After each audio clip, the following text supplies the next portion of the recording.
ધોરણ 9 વિષય ગણિત ચેપ્ટર નંબર 7 ત્રિકોણ એનો નવો ટોપિક જોઈએ આપણે ત્રિકોણમાં અસમતાઓ। હવે આ પ્રકરણમાંથી જેટલા પણ પ્રમેય છે એ બધા પ્રમેયની ફક્ત આપણે સમજ મેળવવાની છે। ફક્ત એક જ પ્રમેયની આપણે સાબિતી સાથે તૈયારી કરવાની છે, પ્રમેય 7.2 જે મેં તમને કરાવ્યો છે અને એ પ્રમેય તમારે પરીક્ષા માટે બરાબર સમજીને તૈયાર કરી દેવાનો છે। હવે પ્રમેય 7.6 એ પ્રમેયની પણ ફક્ત આપણે સમજ મેળવવાની છે, સાબિતી નથી આપવાની। પ્રમેય 7.6નું વિધાન જુઓ કે જો ત્રિકોણની બે બાજુઓ અસમાન હોય તો મોટી બાજુની સામેનો ખૂણો મોટો હોય। હવે અહીં એક ત્રિકોણ આપ્યો છે, ત્રિકોણ એબીસી। હવે એમાં ત્રિકોણ એબીસીમાં ખૂણો એ, ખૂણો બી અને ખૂણો સી એના માપ જુઓ તો 70, ખૂણો એ, ખૂણો બીનું માપ 80, ખૂણો સીનું માપ 30 છે। હવે ત્રિકોણ એબીસીમાં આપણે જોઈ શકીએ કે બીસીનું માપ એબી કરતાં મોટું જ છે, એટલે કે બે બાજુઓ અસમાન છે, સરખી નથી। એટલે ત્રિકોણ એબીસીમાં બીસી ઇઝ ગ્રેટર ધેન એબી। હવે અહીં શું કીધું કે બે બાજુઓ અસમાન હોય તો મોટી બાજુની સામેનો ખૂણો મોટો હોય। હવે બીસીનું માપ એબી કરતાં મોટું છે તો બીસીની સામેનો ખૂણો એ એબીની સામેના ખૂણા કરતાં મોટો હશે। તો બીસીની સામેનો ખૂણો છે બીસી, એની સામેનો ખૂણો એ, એટલે ખૂણો એ ગ્રેટર ધેન એબીની સામેનો ખૂણો આ એબી, એની સામેનો ખૂણો 30 છે। આપણે જોઈ શકીએ કે ખૂણો એ ગ્રેટર ધેન ખૂણો સી, જોઈ શકીએ અહીંયા ખૂણો એનું માપ 70 છે, ખૂણો સીનું માપ 30 છે। 70 એ 30 કરતાં મોટો છે એટલે કે ખૂણો એ ઇઝ ગ્રેટર ધેન ખૂણો સી। બસ આ સાબિત, આ આપણે સમજ મેળવવાની છે, ફક્ત સમજ છે, સાબિતી નથી। પ્રમેય 7.7 કોઈ પણ ત્રિકોણમાં સૌથી મોટા ખૂણાની સામેની બાજુ સૌથી મોટી હોય છે। હવે ઉપરના ત્રિકોણમાં જ આપણે જોઈ લઈએ કે ત્રિકોણ એબીસીમાં ખૂણો બી સૌથી મોટો છે।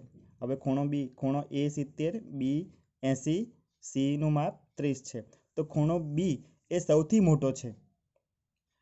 તો અહીં સૌથી મોટો ખૂણો બી છે તો સૌથી મોટા ખૂણાની સામેની બાજુ એસી એ સૌથી મોટી હશે।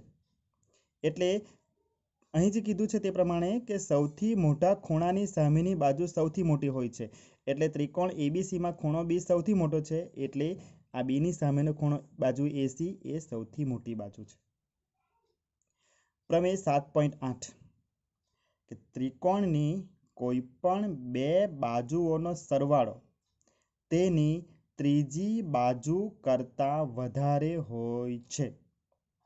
હવે ત્રિકોણ એબીસી માટે બે બાજુનો સરવાળો એબી અને બીસીનો સરવાળો લઈએ તો એબી વત્તા બીસી એ ત્રીજી બાજુ કરતાં વધારે જ થાય, એટલે એબી વત્તા બીસી ગ્રેટર ધેન એસી। તે જ પ્રમાણે બીસી અને એસીનો સરવાળો લઈએ તો બીસી વત્તા એસી ઇઝ ગ્રેટર ધેન એબી, એટલે આ બેનો સરવાળો ત્રીજા કરતાં વધારે થયો। એબી વત્તા AC is greater than BC, એટલે કે એબી અને એસીનો સરવાળો બીસી કરતાં વધારે થાય છે। આ પ્રમેય પણ આપણે ફક્ત સમજ મેળવવાની છે, સાબિતી આપવાની નથી।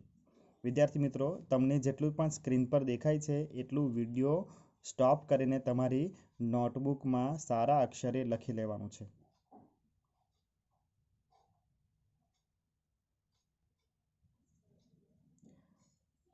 એક દાખલો આપણે જોઈ લઈએ।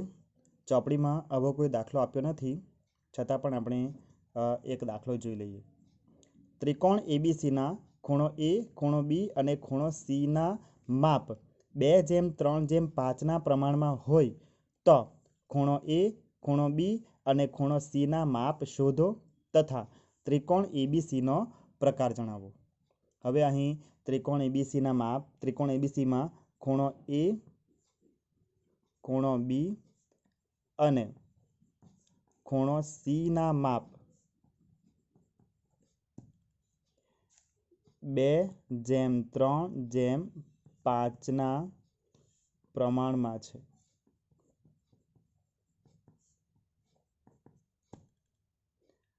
તો આપણે ખૂણો એ, ખૂણો બી અને ખૂણો સીના માપ શોધવાના છે અને ત્રિકોણ એબીસીનો પ્રકાર જણાવવાનો છે. હવે આ દાખલા ગણવાની આવી રીતે જ્યારે માપ પ્રમાણ આપેલું હોય ત્યારે દાખલા ગણવાની બે રીતો મેં તમને બતાવેલી છે. જો પ્રમાણ આપ્યું હોય તો આ ખૂણો એનું માપ 2x, આ 3x અને 5x ધારી લેવાનું, એ રીતે પણ કરાવેલું છે. અને બીજી રીત ચોપડીમાં આપી છે એ રીતે પણ તમને મેં સમજાવેલું છે. હવે આપણે સરળ જે પડે એ રીતે ગણીએ તો આ માટે ખૂણો ધારો કે અહીં ધારવું પડશે આપણે. ધારો કે ખૂણો એ બરાબર 2x, આ 2 છે એટલે ખૂણો બી બરાબર 3x અને ખૂણો સી બરાબર 5x.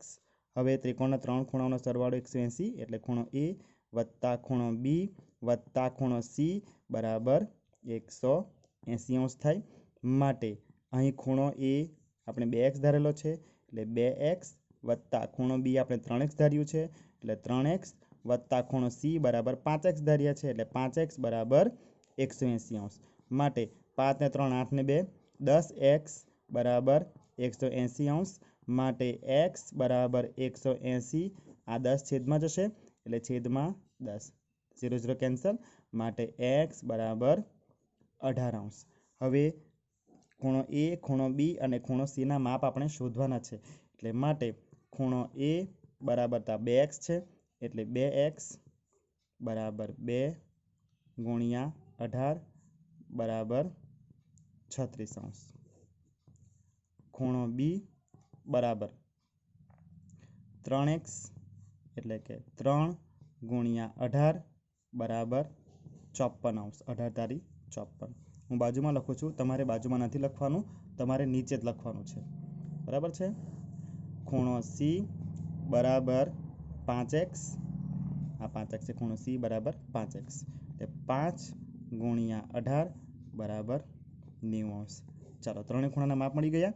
હવે ત્રિકોણ એબીસીનો પ્રકાર જણાવો એમ કીધું છે. અહીં ખૂણો સી 90 મળ્યો છે. એક ખૂણો કાટખૂણો હોય તો તે કાટકોણ ત્રિકોણ કહેવાય. એટલે અહીં ખૂણો સી બરાબર 90 અંશ. માટે ત્રિકોણ એબીસી એ કાટકોણ ત્રિકોણ છે.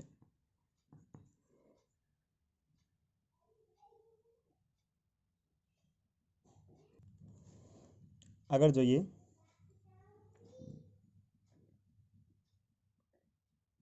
ત્રિકોણ એબીસીમાં ખૂણો એ બરાબર 90 અંશ તથા એબી બરાબર એસી હોય તો ખૂણો બી અને ખૂણો સી શોધો. અહીં ત્રિકોણ એબીસી છે, એમાં ખૂણો એ 90 આપ્યો છે. ખૂણો એ 90 એટલે અહીંયા 90 બતાવવું પડે. એ ખૂણો અહીંયા બતાવવો પડશે કારણ કે ખૂણો એ 90 છે. બી અને સી આપણે અહીંયા લખી શકીએ. અહીંયા બી અને અહીંયા સી લખો તો પણ ચાલે. બીજું શું કીધું છે અહીં? એ બી બરાબર એસી એટલે આ એ બી અને આ એસી બે સરખા છે. તો ખૂણો બી અને ખૂણો સી શોધવાનું છે. તો ત્રિકોણ એબીસીમાં ખૂણો એ બરાબર 90 અંશ. બીજું આપણને એ બી બરાબર એસી આપ્યું છે. હવે એ બી અને એસી સરખા છે તો પ્રમેય 7.2 પ્રમાણે ત્રિકોણમાં બે બાજુઓ સરખી તો બંને બાજુની સામેના ખૂણા પણ સરખા. તો અહીં એ બીની સામેનો ખૂણો સી અને એસીની સામેનો ખૂણો આ એસી, એની સામેનો ખૂણો બી એટલે સી અને બી સરખા, એટલે માટે ખૂણો સી બરાબર ખૂણો બી થવાનું.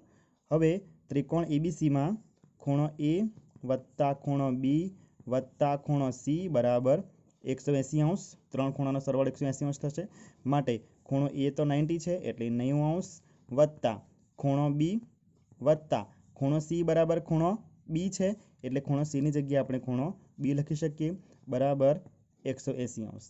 માટે 90 અંશ વત્તા ખૂણો બી બે ખૂણો બી સરવાળો છે એટલે બે ખૂણો બી બરાબર 180 અંશ. માટે બે ખૂણો બી બરાબર 180 અંશ માઇનસ 90 અંશ. માટે બે ખૂણો બી બરાબર 180 માઇનસ 90 અંશ થશે. માટે ખૂણો બી બરાબર 90 અંશ ભાગ્યા 2. માટે ખૂણો બી બરાબર 45 अंश। हवे खूणो बी अने खूणो सी शोधवाना छे। हवे खूणो बी बराबर खूणो सी बंने सरखा छे એટલે ખૂણો बी 45 तो ખૂણો सी पण 45 थशे, माटे ખૂણो सी बराबर 45 अंश।